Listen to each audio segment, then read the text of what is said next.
नमस्कार दोस्तों, आपका स्वागत है इस खास रिपोर्ट में। आज हम बात करने वाले हैं किसान सम्मान निधि योजना की उस अपडेट के बारे में जो लाखों किसानों को प्रभावित कर सकती है।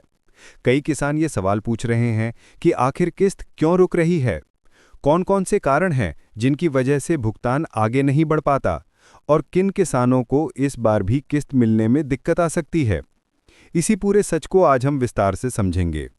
सबसे पहले किसान भाइयों, ये समझना जरूरी है कि किसान सम्मान निधि सरकार की सबसे बड़ी प्रत्यक्ष लाभ योजना है। इसमें हर किस्त से पहले पूरे देश का डेटा जांचा जाता है। यही वजह है कि अगर आपकी जानकारी में थोड़ी भी गलती होती है तो किस्त रुक जाती है। और सबसे बड़ी समस्या जो किसानों के सामने आती है वो है ई-केवाईसी। सरकार बार बार साफ कर चुकी है कि जिन किसानों ने ई-केवाईसी पूरा नहीं किया उनकी किस्त रोकी जा सकती है। बहुत से किसानों का ई-केवाईसी अधूरा है, कई के नंबर लिंक नहीं हैं और कई का आधार में नाम एक तरह है और बैंक खाते में दूसरी तरह। इन सभी वजहों से पेमेंट असफल हो जाता है और किस्त अटक जाती है। इसके अलावा बैंक लिंकिंग भी एक बड़ी परेशानी है। अगर आपका बैंक खाता आधार से जुड़ा नहीं है या आपने मोबाइल नंबर अपडेट नहीं कराया है तो किस्त आपके खाते में नहीं आ पाएगी। कई बार ऐसा भी देखा गया है कि किसानों का नाम खाते में गलत है, जिससे डेटा मिलान नहीं हो पाता और किस्त वापस चली जाती है। खासकर बुजुर्ग किसानों के मामले में ये समस्या बहुत ज़्यादा आती है। इसलिए बैंक में जाकर एक बार अपनी सभी जानकारी ज़रूर मिलाएं। अब बात करते हैं ज़मीन रिकॉर्ड की। कई किसानों की किस्त इसलिए रुकती है क्योंकि उनका भूलेख रिकॉर्ड पुराना होता है। नाम बदल गया हो, ज़मीन परिवार में बंट गई हो या आपको वारिस के रूप में नया रिकॉर्ड मिला हो, लेकिन ये बदलाव सरकारी पोर्टल में अपडेट नहीं होता। इससे किसान सम्मान निधि पोर्टल को लगता है कि डेटा सही नहीं है और किस्त रोक दी जाती है।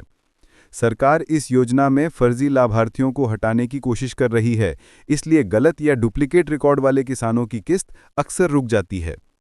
एक और बड़ी वजह है बैंकिंग सर्वर की समस्या। कई बार देखा गया है कि खाता बंद हो जाता है, फ्रीज हो जाता है, आईएफएससी बदल जाता है या बैंक में तकनीकी समस्या आ जाती है। इन सभी मामलों में पेमेंट प्रोसेस रुक जाता है और किस्त असफल हो जाती है।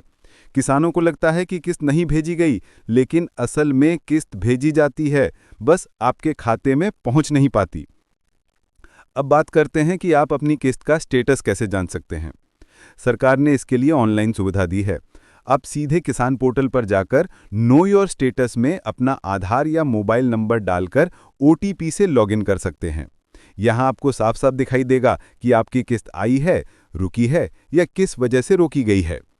अगर कोई गलती है तो वो भी साफ दिख जाएगी और आप तुरंत उसे ठीक करवा सकते हैं। किसान भाइयों, अगर आप चाहते हैं कि आपकी किस्त बिना रुकावट आपके खाते में पहुंचती रहे तो कुछ सावधानियां जरूरी हैं। ई-केवाईसी समय पर कराएं, बैंक खाता और आधार लिंक रखें, जमीन रिकॉर्ड अपडेट रखें और पोर्टल में जानकारी हमेशा सही भरें।